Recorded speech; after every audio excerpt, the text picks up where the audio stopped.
Ladies and gentlemen, we now present to you Chaz'n v'Chalila.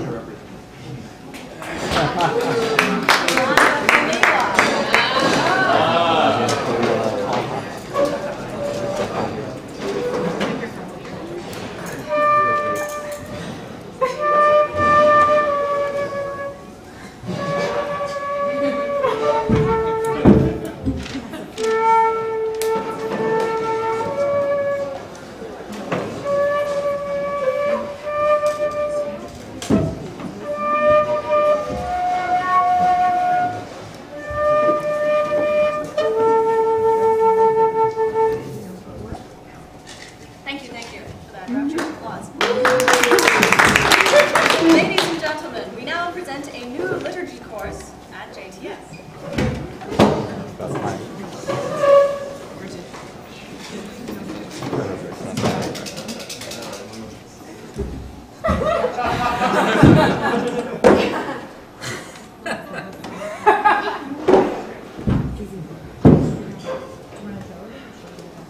Imagine you enter the sanctuary of Temple Beth El, and seated in every pew are large silver marbles. Now stop imagining. I want you to lose your marbles. The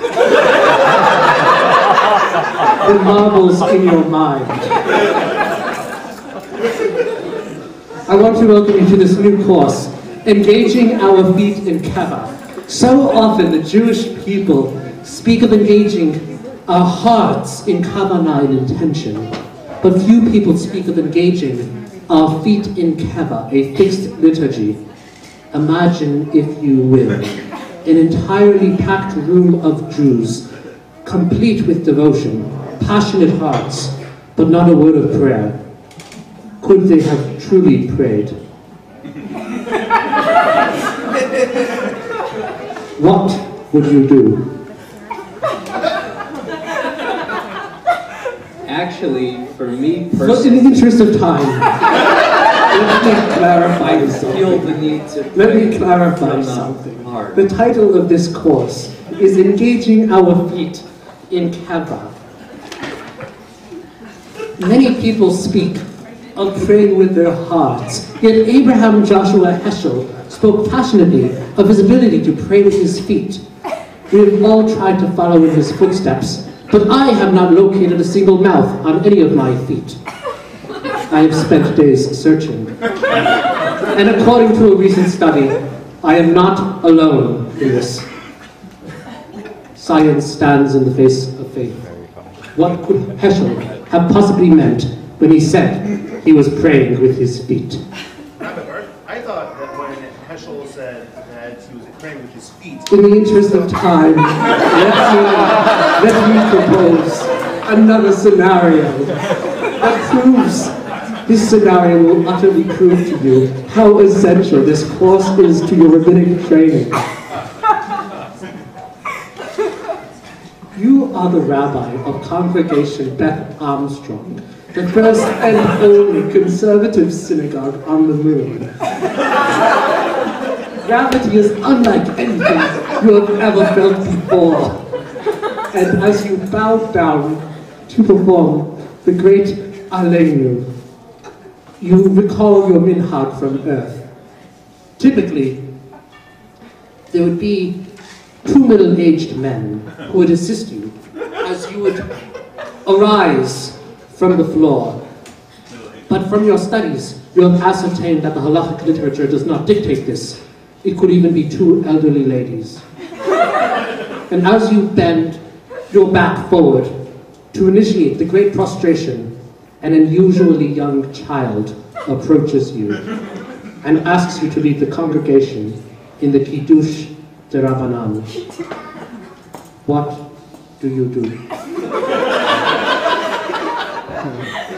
How likely is this to ever come up? This is merely an exercise in practical rabbinics. But you would be surprised to learn that according to a recent study, there is no prayer known as the Kiddush de Rabbanan. Rabbi Barth, hold on a second. Is there actually a shul on the moon? The truth is that because I am not an astronomer, there is no way of knowing for certain if there is or is not a vibrant Jewish community on the moon. Again, it stands in the face of faith, but I do love science. I recently attended a workshop on the human voice. The workshop was focused on how to pronounce vowels better. It was entitled Vowel Movements. According to a recent study, biologists have discovered that chimpanzees can pronounce consonants quite clearly, and dolphins can actually pronounce vowels far more accurately than any cantors we know. All this led me to rethink what it means to be a true master of prayer, a true Baal Tefillah. Imagine, you are the rabbi of a small synagogue, largely composed of former Chaburaniks, and some people used to attend Mechon Hadar as well. They are not used to having a cantor in their community. It has been your synagogue's custom to hire a cantor for the high holidays. But you are now hearing rumblings that this year your congregants would like not to hire one cantor. They would like to hire a dolphin and chimpanzee duo to lead the high holiday services. You read the most recent studies, and it becomes clear that the amount of money that must go into hiring a cantor and the amount of money that must go into hiring a chimpanzee and a dolphin is equal. The president approaches you and tells you that this is the intention of the community, and if you say no, you will get a talking to from the vice president, and he is a saber-toothed tiger. What do you do? Wait a second. Are you sure that there are synagogues where there are animals who take leadership roles? When I was a student at Leo Beck College, we were very progressive. But we had not yet even dreamed of a day when a feline could become a rabbi. But today, we see a Rabbi Carp, we see a Rabbi Seagull, we see Rabbi Cats. Why not Rabbi Tiger? In the interest of time, let me offer another perspective. Rabbi Gordon Tucker was what today they would truly call a rabbi of a large conservative synagogue in Westchester County. And there is a legend that in the days when he taught more frequently at the seminary, he would end his classes with Kaddish Derabanan. He felt that studies should always be accompanied by blessing the Lord. That is why I want to introduce to you today my ritual staff.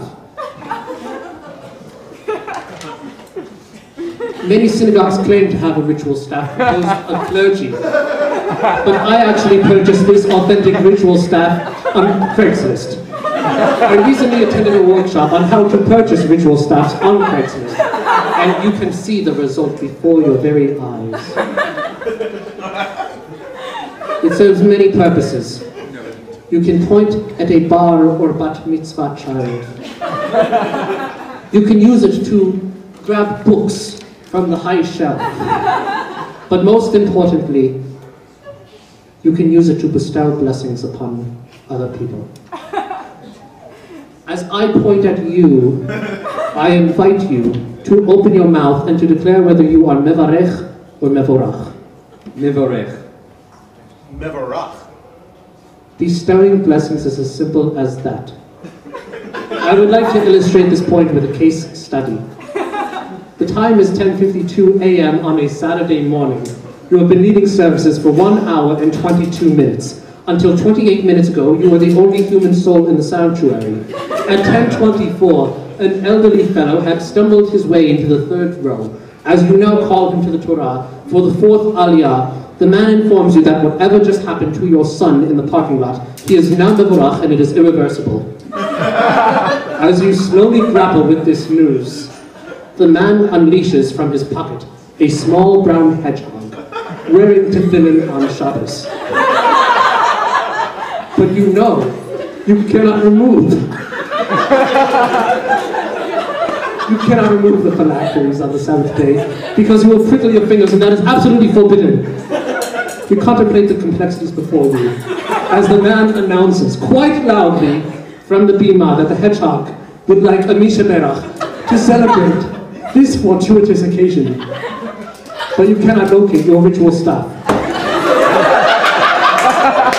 What do you do? Rabbi Barth, I'm stumped. The rabbinate, especially of a congregational rabbi, is a most complicated profession. It requires the ability to study case studies that all begin with one word: imagine. John Lennon song? Interestingly enough, I recently attended a workshop on how to incorporate John Lennon's songs into one's rabbinate in the spirit of Leo Beck College. I would like now to read to you an excerpt from the song Imagine that just proves how much he was interested in case studies. You may say I'm a dreamer, but I'm not the only what would you do. I don't think the song goes that way. John Lennon's lyrics are like the Babylonian Talmud. There are far too many versions for any one person to memorize them all. How does one artfully end a class? Rabbi Barth, class has been over for half an hour. Would you like then to be dismissed? Yes, please. As President Solomon Schechter would say, in an age far before there were chancellors at the seminary, back when there were only presidents, President Schechter would bless the students thusly. May you live long and prosper.